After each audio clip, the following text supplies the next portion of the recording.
এই যে আমি আর আমার মা বেরোচ্ছে। আমার মা খুব এক্সাইটেড, আমাকে দেখে খুব হাসি। আমি আর আমার মা বেরোচ্ছি, যাচ্ছি নেমন্তন্ন বাড়িতে। এই যে আমার মা ঝোলা নিয়ে চললো আগে আগে। এই যে মিষ্টির দোকানে চলে এসেছে মিষ্টি কেনার জন্যে। তো আমাকে জিজ্ঞেস করছিল কটা মিষ্টি কিনবে, তো আমি বলে দিলাম নাও। দেওয়ার পরে আমরা টোটোয় উঠবো মিষ্টি কেনার পর। এই যে টোটোয় উঠে গেছি, তো পাশে দুটো মিনি দেখা যাচ্ছে, তো মিনির একটা ভিডিও করে নিলাম। কি কিউট মিনি দুটো। এই যে টোটো ছেড়ে দিয়েছে, আমি আমার মা মুখে স্টেশন যাচ্ছি। এই যে চলে এসেছি, ফুলমালার দোকানে ঢুকেছি, তো বুঝতেই পারছো কেমন নেমন্তন্ন বাড়িতে যাচ্ছি। মা এই যে মালা কিনেছে, তো সেখানে গিয়ে আমি আর কোনো ভিডিও করব না। তো আসার সময় ভিডিও করব, কিন্তু ওখানে গিয়ে ভিডিও করাটা ঠিক শোভনীয় না, তো ওই জন্য আমি ভিডিওটা ওখানে গিয়ে করবো।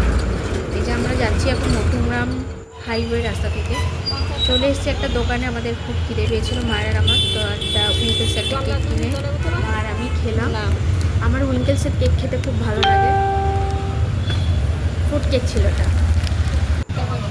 এই যে মা আর আমি আবার বসে পড়েছি যাওয়ার জন্যে রিক্সায় উঠে। মা বলছে ওইটা কত বড় একটা ঝিল দেখা যাচ্ছে, সেই ঝিলটা দেখছিলাম। আবার আমাদেরকে রিক্সা ধরতে হয়েছে। এবার আসার সময় জুতোটা ছিঁড়ে গেছে, আমার মায়ের আমাদের দুজনেই জুতোটা ছিঁড়ে গেছে। কীভাবে, এই যে আমার মা আগে আগে যাচ্ছে, জুতো ছিঁড়ে গেছে দেখে, আর আমিও খালি পায়ে হাঁটছি জুতো হাতে নিয়ে, যেহেতু আমার মার জুতো ছিঁড়ে গেছে তাই জন্য। কিন্তু লোকে ভাবছে কি হলো যে দুজনেই জুতো হাতে নিয়ে হাঁটছে কেন খালি পায়ে। রাস্তার লোকগুলো খুব কনফিউজ আমাদের।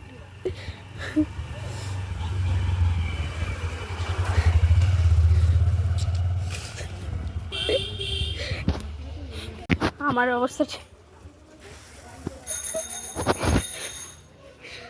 কেমন ছিঁড়ে গেছে জুতোটা। হাই ফ্রেন্ডস, আমরা মা মেয়ে দুজনেই বাড়িতে চলে এসেছি নেমন্তন্ন বাড়ি থেকে। ফ্রেশ হয়ে বসেও পড়েছি আমি আর আমার মা। এই যে আমার মা শুয়ে শুয়ে ফোন দেখছে, তো ফোন দেখানো যাবে না, দেখালেই আমার সাথে লিটারলি ঝগড়া করবে আমার মা, তো ওই জন্য আমি এখন মাকে দেখাচ্ছি না। আজকে রাস্তা দিয়ে আস্তে আস্তে একটা খুব মজার জিনিস ঘটেছে, তো তোমরা সেটা ভিডিওতে দেখতে পারবে। আর যাই হোক, আজকে আমরা যে নেমন্তন্ন বাড়িতে গেছিলাম সেখানে গিয়ে ভিডিও করা হয়নি, কারণ আমার পিসির যে হাজব্যান্ড তার আজকে খাওয়া দাওয়া ছিল, মানে সে কিছুদিন আগে গত হয়েছে, তার খাওয়া দাওয়া ছিল আজকে। তো সেখানে গিয়ে ভিডিও করাটা ঠিক শোভনীয় না, তো ওইখানে গিয়ে আমি ভিডিও করিনি। রাস্তা দিয়ে যেতে আসতে যতটুকু আমার মায়ের সঙ্গে ভিডিও করার আমি করেছি। তার মধ্যে একটা মজার জিনিস করেছি, তোমরা সেটা দেখতে পারবে ভিডিওতে। আর